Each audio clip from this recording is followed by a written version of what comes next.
बिस्मिल्लाहिर्रहमानिर्रहीम। अस्सलाम वालेकुम प्यारे प्यारे यूट्यूब फैमिली। यहाँ भी रहें, खुश रहें, आबाद रहें, मुझे भी दुआ में याद रखें।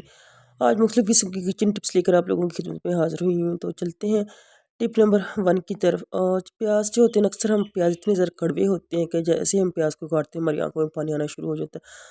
अक्सर के साथ जो होता है कि हमें प्याज को छोड़कर भागना पड़ता है।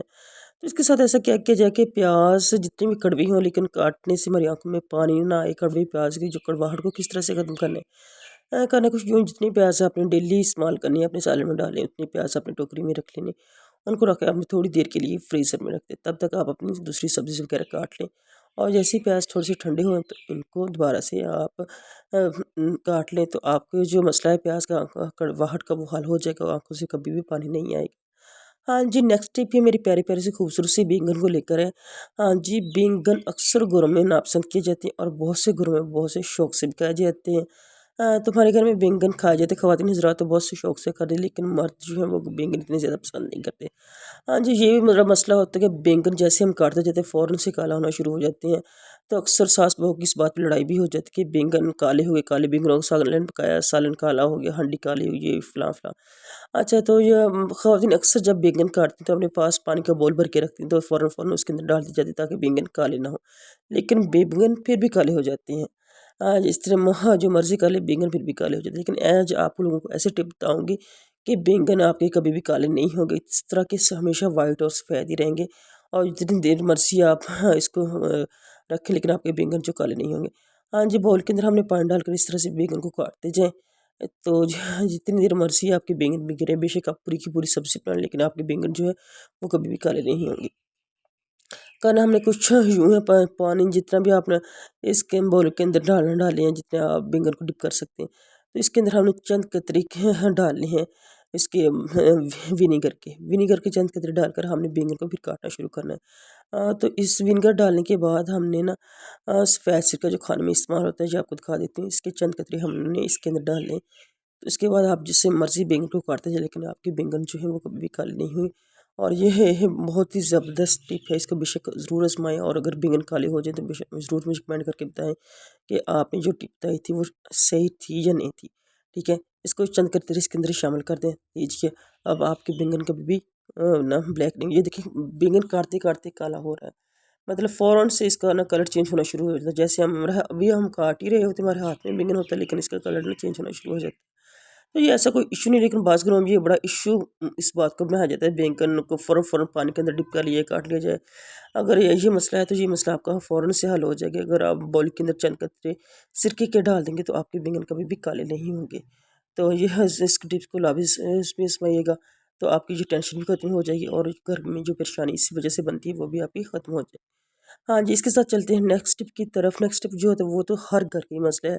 दूध के पास जितना मर्ज़ी खड़ा हो जाए, उसको बॉयल कर लिया जाए, लेकिन जैसे हम थोड़ा-सा इधर-उधर हों और दूध फ़ौरन से ऊपर आ जाता है। अब फ़ौरन से ऊपर आ जाए तो इसके अंदर जिस तरह मर्ज़ी को चमचे से ला रहे हैं, पाव से ला रहे हैं, लेकिन फिर भी ये वो जितना मर्ज़ी को फेंट लें, लेकिन फ़ौरन नीचे नहीं जाता। हाँ जी, दूध को हल्की आँच पे बॉयल करना चाहिए, थोड़ी-सी मतलब आँच हल्की रखें। तो जैसे आपको पता 5-10 मिनट के बाद ये दूध फ़ौरन ऊपर आ जाए, चूल्हे के पास ही खड़े हो जाए। कटोरी के अंदर हमेशा पानी रखें, दूध जब भी बॉयल करें साथ आपके थोड़ा-सा पानी होना चाहिए। और दूध ऊपर फ़ौरन से आ रहा है तो फ़ौरन क्या कहते हैं एक्शन लेने के सबसे तेज़ तरीन एक्शन ये है कि आप चंद कतरे इसके अंदर पानी के डाल दें। हाँ, चंद कतरे इसके अंदर पानी के, तो आपका जो दूध ऊपर तक आया हुआ था फ़ौरन नीचे चला जाएगा और दूध पकना शुरू हो जाएगा। तो इस तरह से आपकी जो ऊपर वाले दूध के साथ जो मलाई वगैरह होती है वो भी ज़ाया नहीं होगी और दूध भी आराम से पकना शुरू हो जाएगा और आपकी ये मसला भी हल हो जाएगा। नेक्स्ट टिप जो मेरी है वो इस तरह से डब्बों को लेकर है। डिब्बे में आप लोगों को इसलिए दिखा रही हूँ कि इनके अंदर जो चीज़ें हैं वो उनको बहुत ही जल्दी उनको इस साथ मतलब ख़राब होना शुरू हो जाती हैं। तो आज ऐसी टिप आप लोगों को बताऊंगी कि आपकी चीज़ें जो कभी भी ख़राब नहीं होंगी, आपकी टेंशन भी ख़त्म हो जाएगी। हाँ जी, एक डिब्बे के अंदर है सूजी और दूसरे के अंदर है मैदा। मैदा तो इतनी जल्दी ख़राब हो जाता है कि जितना कि मतलब बहुत ही जल्दी सब चीज़ों में से मैदा, बेसन और सूजी में सबसे जल्दी जो ख़राब चीज़ होती है ना लगना शुरू होती है वो मैदा होता है। तो बेसन, ये तीनों चीज़ें हैं ऐसी हैं कि फ़ौरन से इनको कुछ ना कोई चीज़ लगनी शुरू हो जाती है। सबसे पहले ये सूजी को आप हल्का सा फ्राई कर लें। जब भी आप आपके घर में सूजी आती है, फ्राई करने के फुल फ्राई नहीं करना है आपको, इसको सिर्फ गर्म करना है। गर्म करने के बाद इसको ठंडा करके अपने डिब्बे के अंदर डाल लें, ठीक है। दूसरी बात, दूसरी दो चीज़ें बेसन और मैदा, इसको ज़रूर आप एक दफ़ा धूप लगाकर इसको डिब्बे के अंदर डालें। हाँ जी, तो ये भी नहीं कर सकते तो जब भी फिर ये चीज़ें आप डिब्बे के अंदर डालें तो इसके अंदर आप लोगों ने करना क्या है, आपने इसकी जो नमी है इसको ऑब्ज़र्व करने के लिए आपने इसके अंदर एक-एक स्टिक डाल देनी है। ये स्टिक तो होती हैं घर में, मौजूद भी होती है, अगर ना भी तो बंदा मंगवा सकते हैं। तो ताकि आपकी चीज़ें जो हैं इस तरह से जो ख़राब होती हैं, उनको कीड़ा वगैरह लग जाता है, तो वो इससे ये महफूज़ रहेंगी। इस तरह से एक-एक स्टिक करके हमने इसके अंदर तीनों डब्बे के अंदर डालें। अगर आप फुल भरा हुआ डब्बा है तो आप 2 से 3 स्टिक भी इस्तेमाल कर सकते हैं। 2 से 3 स्टिक्स जो होती हैं वो भी इसके अंदर यूज़ कर सकते हैं। हाँ, मैदा काफ़ी ज़्यादा है तो इसके अंदर मैं 2 स्टिक इस्तेमाल करूँगी। इस तरह से आपकी चीज़ें जो हो ना महफूज़ रहेंगी तो कभी भी आप उनको कीड़ा वगैरह नहीं लगेगा।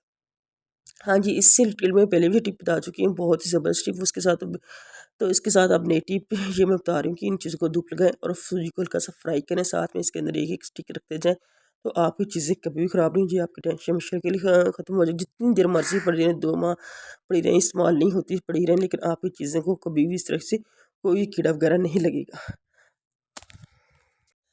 नेक्स्ट टिप जो मेरी है, इस तरह से बनाना को लेकर है। बनाना हम खाते भी रहते हैं, लेकिन इसके छिलकों का बड़ा ही मुफीद इस्तेमाल, इससे बहुत ज़बरदस्त किस्म का पेस्ट बनता है जो हम हाथों पाँव को नीट करने के लिए, क्लीन करने के लिए और नरम करने के लिए इस्तेमाल करते हैं। आज हम इसका छिलका कहाँ इस्तेमाल करेंगे, आज हम इसका छिलके को किसी और जगह पे इस्तेमाल करेंगे। हाँ जी, अक्सर हमारे घर में जो पॉलिश होती है वो सूख जाती है या गुम हो जाती है, या इधर उधर बच्चे कर, जहाँ बच्चे शरारती हो ना वहाँ ऐसे काम सरंजाम दिए जाते रहते हैं।